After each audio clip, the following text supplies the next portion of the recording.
తెలంగాణ సొమ్మును కేరళలో ప్రచారం కోసం వాడుతుంది రేవంత్ ప్రభుత్వం.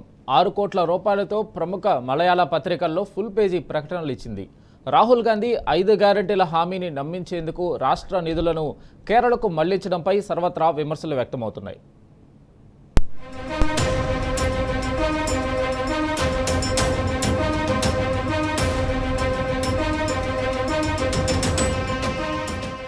దేశవ్యాప్త రాజకీయాలకు తెలంగాణ రాష్ట్రం ఖజానా ఏటీఎంలా మారింది. రాష్ట్ర ప్రజల అవసరాల కోసం నిధులు లేవంటున్న సీఎం రేవంత్ రెడ్డి కాంగ్రెస్ పార్టీ రాజకీయాల కోసం తెలంగాణ ప్రజల సొమ్మును కేరళకు మళ్లిస్తున్నారు. ఎక్కడ అసెంబ్లీ ఎన్నికలు వచ్చినా రాష్ట్ర ప్రజల డబ్బును మంచినీళ్లలా ఖర్చు చేస్తున్నారనే ఆరోపణలు వస్తున్నాయి. కేరళలో అసెంబ్లీ ఎన్నికల నోటిఫికేషన్ రాకముందే రేవంత్ రెడ్డి ప్రభుత్వం హడావిడి చేస్తోంది.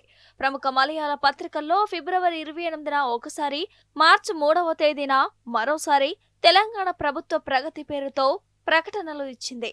రాష్ట్ర INPR శాఖ ఈ ప్రకటనలను జారీ చేసింది. ఇందుకు 6 కోట్ల ప్రజాధనం ఖర్చు చేసినట్టు తేలింది. ఇందిరమ్మ ఇండ్ల నిర్మాణం, ఇతర సంక్షేమ కార్యక్రమాల వంటి పథకాలను ఈ ప్రకటనల్లో హైలైట్ చేశారు. తెలంగాణ ప్రభుత్వ పథకాలతో గాని, ఇక్కడి రాజకీయ పరిస్థితులతో గాని కేరళ ప్రజలకు ప్రత్యక్ష సంబంధం లేకపోయినా మలయాళ పత్రికల్లో 2 పర్యాయాలు ఖరీదైన ప్రకటనలు జారీ చేయడంపై విమర్శలు వెల్లువెత్తుతున్నాయి.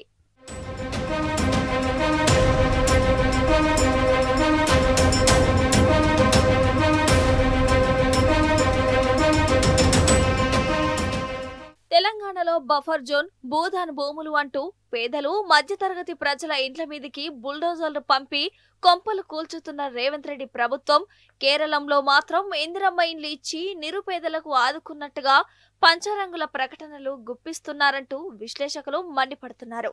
రాష్ట్ర ఖజానా భారంగా ఉందని చెప్తూనే ప్రభుత్వం ఇతర రాష్ట్రాల్లో కాంగ్రెస్ ప్రచారం కోసం కోట్లు ఖర్చు చేస్తుందని బీఆర్ఎస్ ఉపనాయకుడు, మాజీ మంత్రి హరీష్ రావు విమర్శించారు. అసెంబ్లీ ఎన్నికలకు ముందు కేరళలో కాంగ్రెస్ కు అనుకూలమైన వాతావరణాన్ని సృష్టించేందుకే తెలంగాణ ప్రజల సొమ్మును ఖర్చు చేసి కాంగ్రెస్ పార్టీ రాజకీయం చేస్తుందని అక్కడి అధికార LDF నేతలు విమర్శించారు.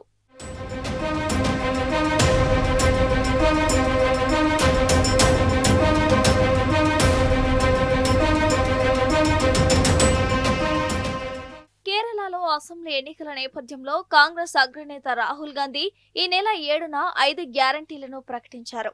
అయితే రాహుల్ గాంధీ ప్రకటనకు హైప్ క్రియేట్ చేయడానికి అనువైన వాతావరణాన్ని కల్పించేందుకు రేవంత్ రెడ్డి ప్రభుత్వం ఈ నెల 3న మలయాళ పత్రికల్లో 6 గ్యారంటీల మీద ఖరీదైన యాడ్స్ ఇచ్చిందని చెప్తున్నారు. తెలంగాణలో ప్రతి కుటుంబానికి ఏడాదికి 70,000 విలువైన పథకాలు అందిస్తున్నట్టు పేర్కొన్నారు. వాస్తవానికి తెలంగాణలో కాంగ్రెస్ అధికారంలోకి వచ్చి 2.5 ఏళ్లు కావస్తున్నా 6 గ్యారంటీలను పూర్తిగా అమలు చేయలేదు. యువతలకు స్కూటీలు, మహిళలకు ప్రతి నెల 2,500 వంటివి గాలిలో కలవగా ఇప్పటి వరకు ఒక్క మహిళను కూడా కోటీశ్వరరాలిని చేయలేదనే విమర్శలు ఉన్నాయి. కానీ కేరళలో ఇచ్చిన ప్రకటనల్లో మాత్రం 1 కోటి మంది మహిళలను కోటీశ్వరులుగా మార్చే లక్ష్యం పెట్టుకున్నట్టు, మహిళల ఆర్థిక స్వావలంబనకు ప్రత్యేక కార్యక్రమాలు రూపొందించినట్టు పేర్కొన్నారు.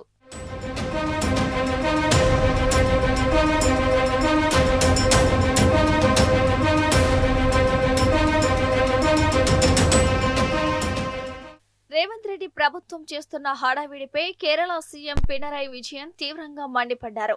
తెలంగాణలో ఎన్నికల హామీగా ఇచ్చిన 6 హామీలతో పాటు అనేక ప్రధాన వాగ్దానాలను కాంగ్రెస్ ప్రభుత్వం అమలు చేయలేదని విమర్శించారు.